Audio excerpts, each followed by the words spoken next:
Just joining us, we are discussing student indexing, and Mr. Komani Lungu will start by telling us what student indexing is. Mr. Komani, what is student indexing? So student indexing is a process which the council, in this case Health Professional Council of Zambia, uses to register students who have been enrolled in various health training programs in training institutions. Basically, that's what is student indexing. And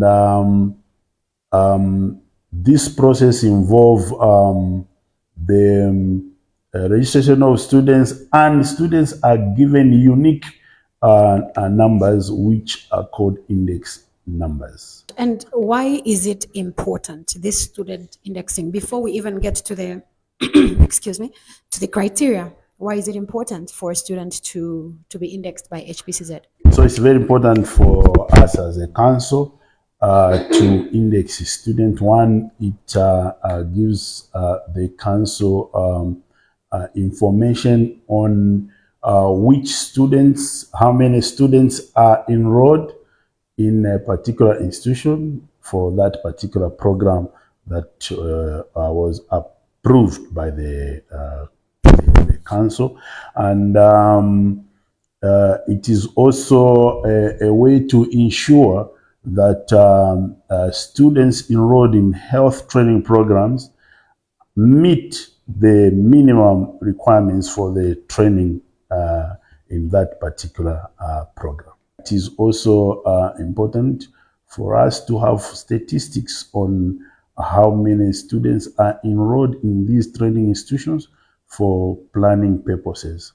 And it is also helps us to have a link between the student, the training institution, and the council.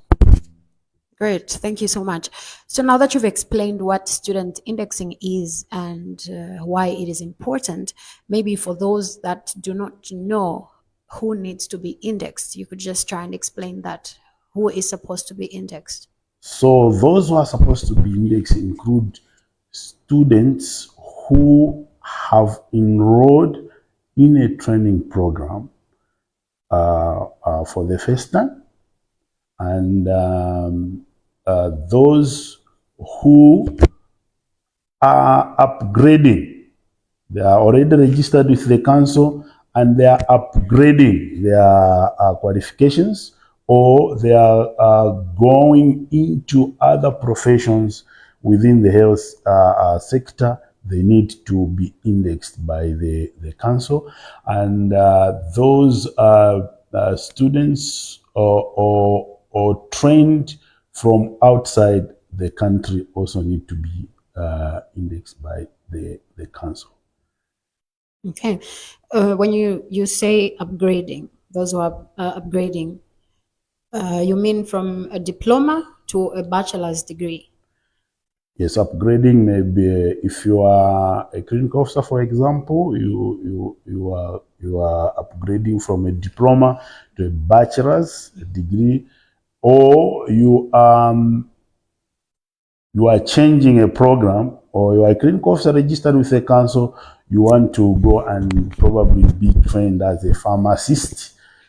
That program that you have enrolled in, you have to be indexed by the council. Okay. And how about if I'm upgrading from a bachelor's degree to a master's degree? Do I still need to be indexed? So for those who are doing masters, there is what we call supernumerary registration. So that's why they go. Those who are doing postgraduate, we register them in the supernumerary register. Okay, I know you've explained the importance of student indexing and how it enables HPCZ to be a link between the student and the institution that they're training at. But what are really the major objectives of student indexing? So the main objective is to ensure that the individuals enrolled in the health training program meet the minimum entry requirements in that program. for which is stated in their particular curriculum. Okay. And at what point should a student apply for indexing? So all students enrolled in a particular health training program are supposed to apply for indexing within 90 days of their enrollment in a program. When they report for that program, they do their registration within 90 days of reporting for that particular program at their training institutions. They are supposed to index with the council. What are the requirements for locally trained students? Earlier you mentioned there's foreign and there's locally trained students. So what are the requirements for indexing for locally trained students? Okay, for locally trained students, we require that you should have an admission letter, and that you should have your grade 12 certificate with a minimum of 5 O levels at credit or better. Those are the requirements for the student to be indexed. Okay. So an admission letter to that particular institution and a grade 12 certificate with 5 O levels at the credit or better. Okay.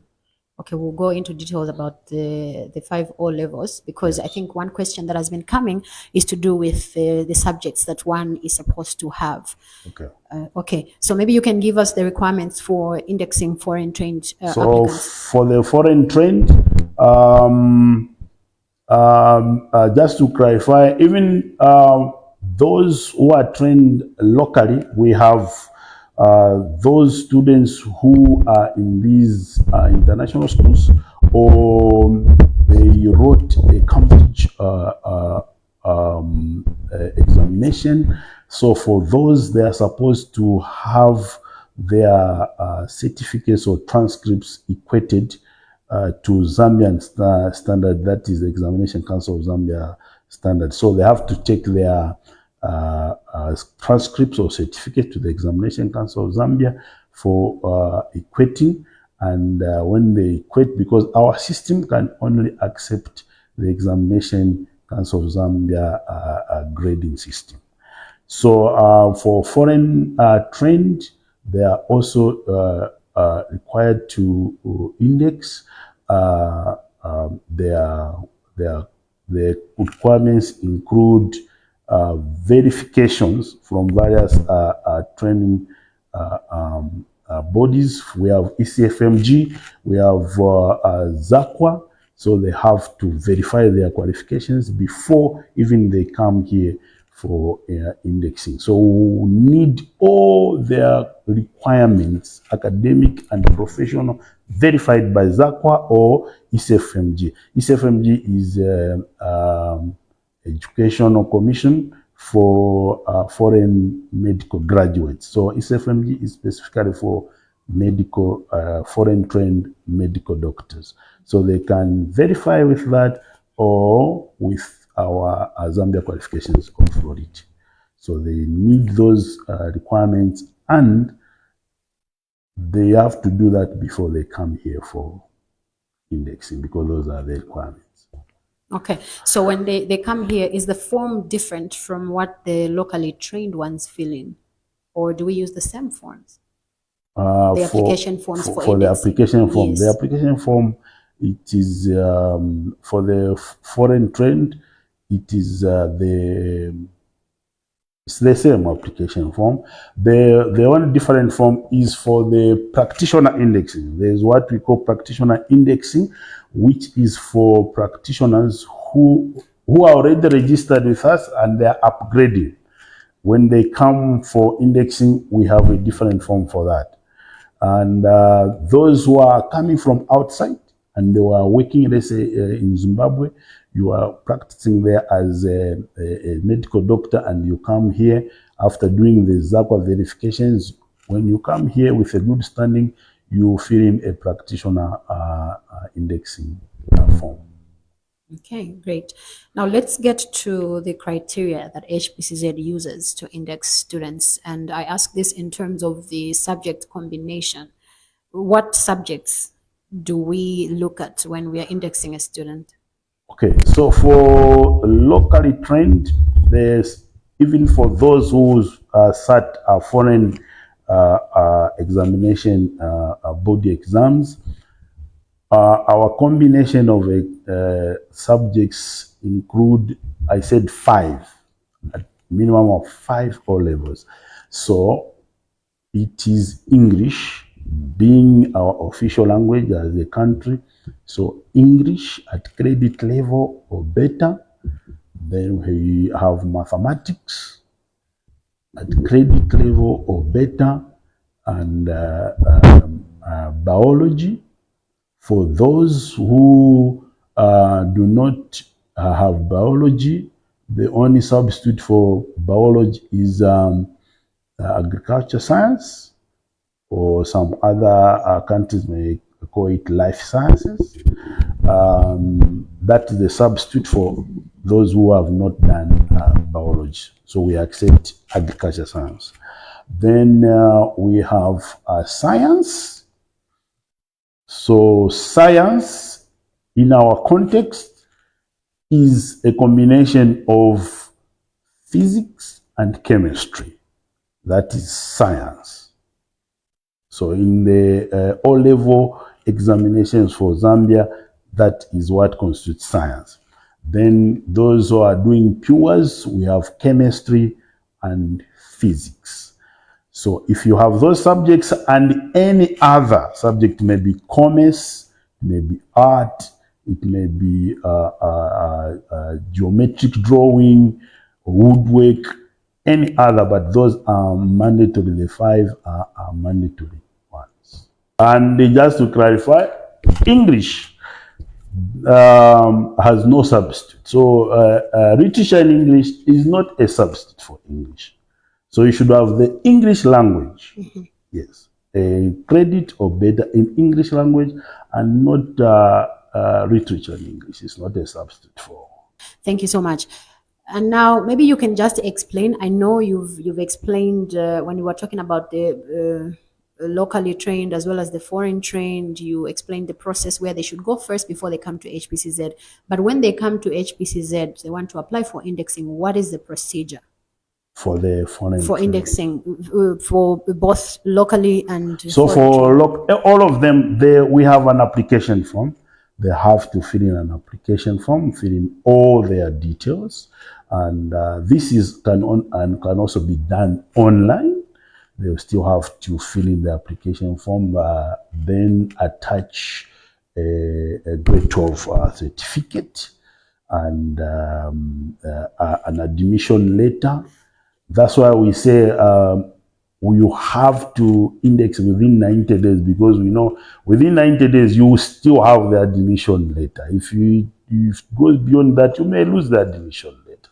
So you have to be writing all those justifications why you don't have the admission letter, and there should be a passport size photo attached there and the NRC attached there.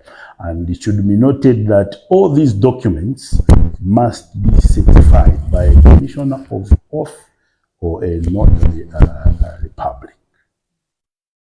So all documents submitted to the council for the purpose of that process must be certified.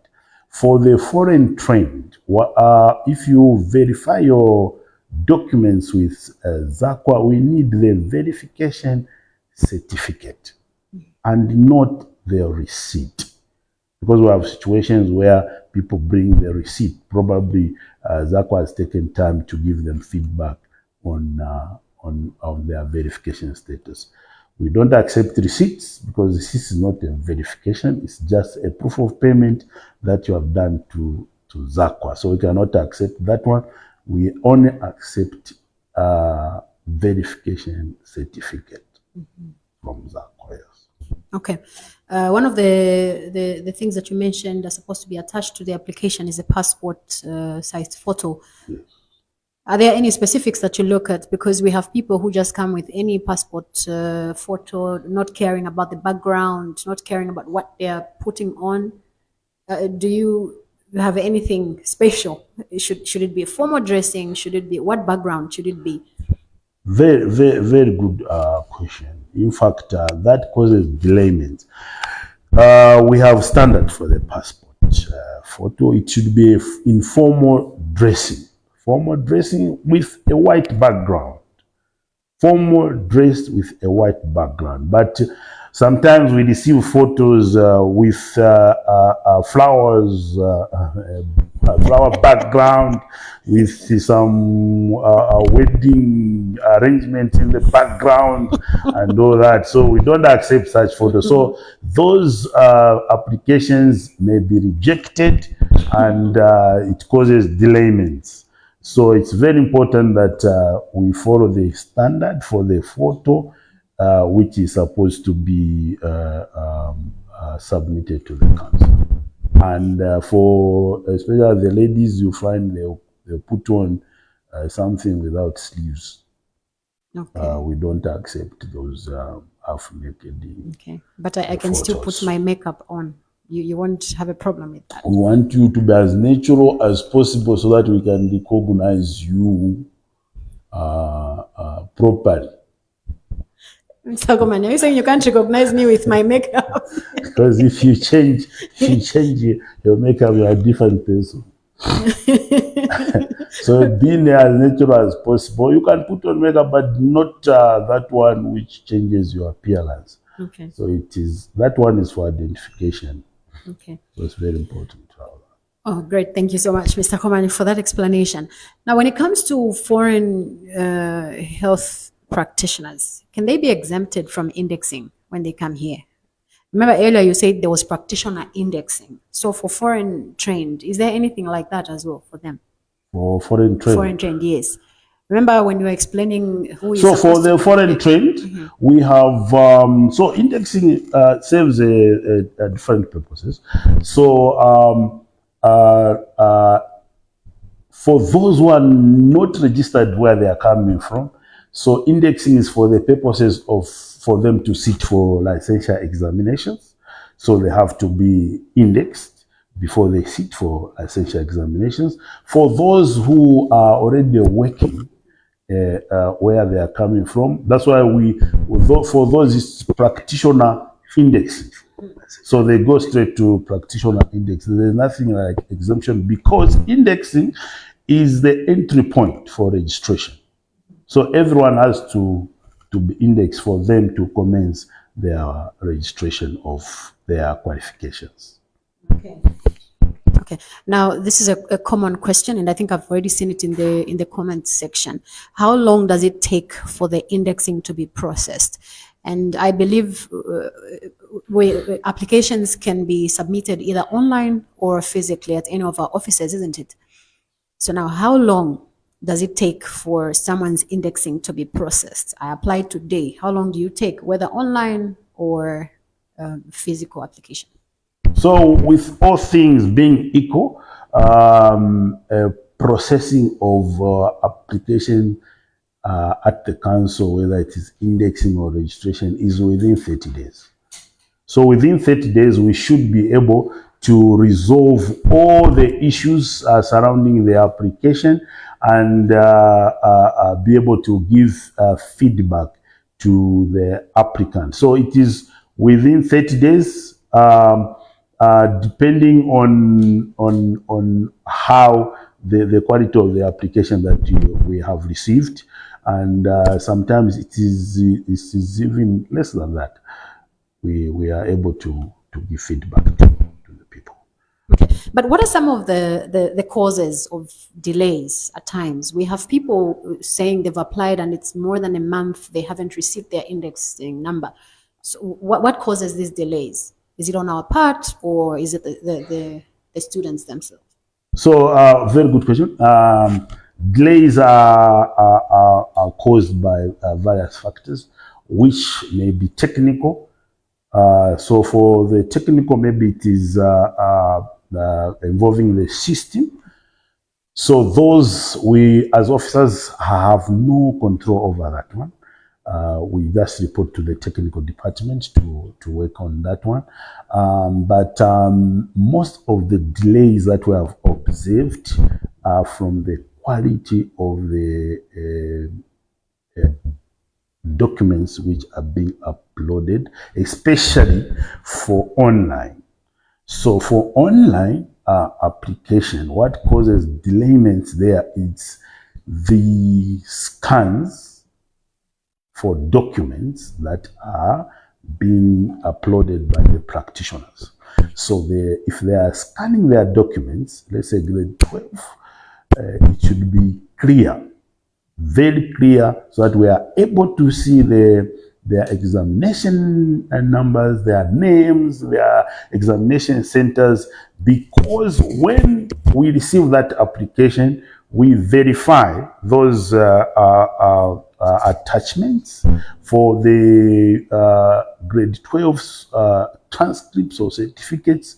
We verify with HPCZ, so we are able to access HPCZ verification portal from here, and we need to see the examination number clearly.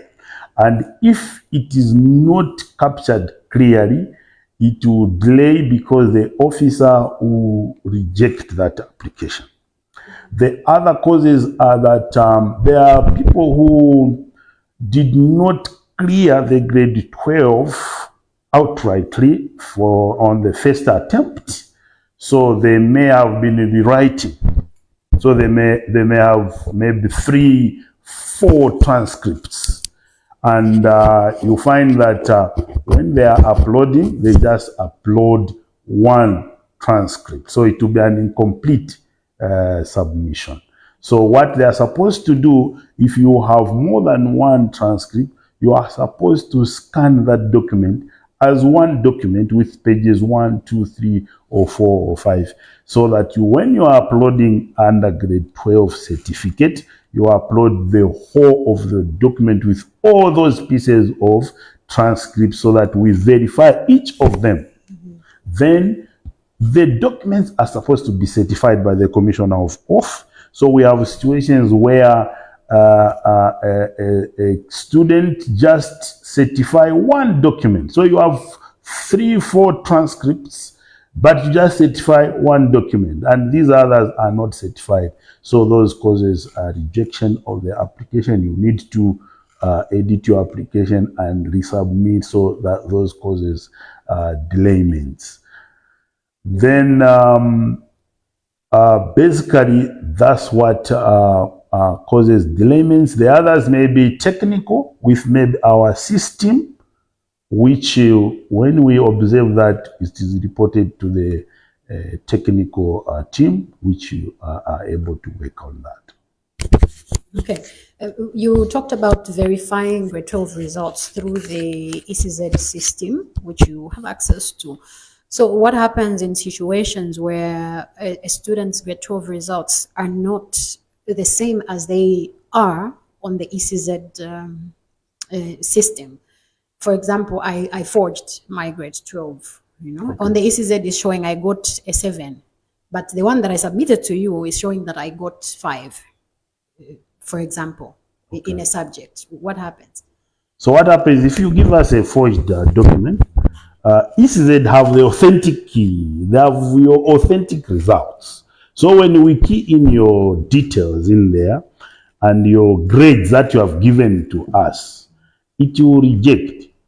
The system will reject. And what we do is that we compile all those which have been rejected, and we report to HPCZ that we have these people who have these forged results. Okay. All right. Yes. So what next after I have submitted my indexing application and it is okay? What happens? Do I need to still call back HPCZ or come back to HPCZ offices to get my index number? What happens then? How do I know that it's ready now? Normally, like currently, we are encouraging people to apply online. You don't need to call. Ideally, you are supposed to receive a notification of your indexing being processed. Then you go to your portal and be able to check that you have been processed and you have an indexing number there. Right. Mr. Komani, I think let's get to, it's too much of my questions. Let's get to the questions in the comment section on Facebook.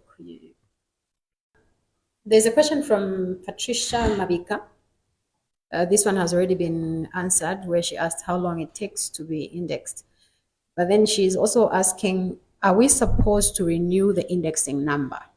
Like, obviously, maybe they mean payments. Are we paying again like we do with the practicing certificates? So indexing number is not renewable. It's a one-off thing that is done. It's not supposed to be renewed.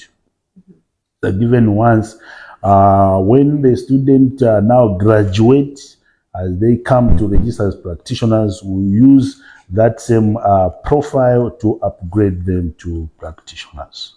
Then they'll be given a unique identification as practitioners now. So that one is a one-off payment, is different from the annual certificates. Okay. There's a question from Jonas Jr. He says, what about us who have already completed our programs yet haven't received the index numbers? The question is not clear, but if they applied for indexing and it was processed, probably maybe they could not receive an SMS to notify them about their indexing number. But if it was processed, they have an account with us. What they should go is just to activate the online portal, and they'll be able to see their profile there with all the details. Okay. How about, maybe you can explain also, I think we've had this question through customer care. Kawe Samshingi can confirm that. We've had people asking, I applied through the school, but then it looks like the school did not submit, or I don't know, whatever happens in the long run. So what happens? Can they still reapply because they don't want to wait for the group application, which the school has delayed to send to HPCZ? What happens in that instance? So if they are applied and at school, because I think the council trained some coordinators to be able to do group indexing application for their students, and if the school has not brought the applications, or they have not applied for the students here, that means we will not have your record. And therefore we cannot process. If in a case where you have finished your training and you have come now for processing of your certification, we cannot process that without you having an initial record of indexing in the system. So it is up to you whether you have to wait for the school to apply on your behalf, or you want to go alone and apply for that. All right. There's a question from Titus Hakonde. I think he missed the conversation when we're talking about who is supposed to be indexed. He's saying for a foreigner studying in Zambia, do they need to be indexed too? Yes. Any student being trained in our institutions in Zambia, they are supposed to be indexed with the council.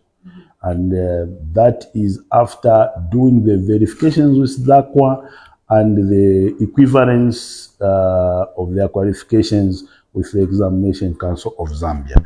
Then they are supposed to be indexed. No training institution is allowed to train any candidate without being indexed. Okay. All right. And this one is from Ernest Hamakala. I think he heard you mention that the maximum period within which we issue indexing after application is somewhere within 30 working days. So now he's asking, so if it has gone beyond 30 working days, does it mean it has been rejected or what? Because mine is 30 days now, still no response. So you have to check. Right now, I think our system shows the progress of your application. So you should be able to check on the portal how your application is progressing on the portal. It might have been rejected. You need to edit your application or submit certain documents. If it is not, you are not informed, you are free to contact our offices. Then we'll be able to give you feedback on how far your application has gone and what is delaying your application. Okay, I don't know if you've had this report from your officers, but there's someone asking. This is Sheldon Chabota Hampande. He's saying when someone comes physically to your office, you don't even take time to look at the forms that someone has, but instead you just tell someone to use online platforms. So they've come to the HPCZ office to submit the application physically, but then you decide to not look at the application that they've come with, and you're advising them to go and do it online. Why do you do that? So as I said, we're encouraging people to use the online platform, but if you come physically here, we still attend to you. And if you are not confident with the system, that's why some people are sent to some officers in IT to help them familiarize with our portal so that they are able to do that particular exercise on their own and without coming to the office. Okay. Yes. All right. A question from Inkoma says, during my first year, I remember we paid indexing money through school, which is levy. Now, due to misunderstanding between the program done and HPCZ, including the institution, it has been paused, and they bridged the affected people to another program as directed by HPCZ.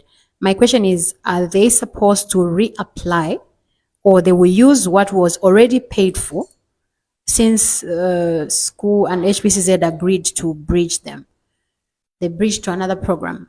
Should they They were in apply another program? Yes, then they were bridged to another. So do they need to reapply for indexing, or they can use what they had in the previous program? So if HPZ is aware of that, there must have been an agreement with the institution on what is going to happen. If they were already indexed and they are going into another program, there must be a very clear agreements with what is going to happen to the students, and that HPCZ agreed to that, and there shouldn't be a problem, and the school should have an explanation to what is going to happen and what they agreed with HPCZ. Okay.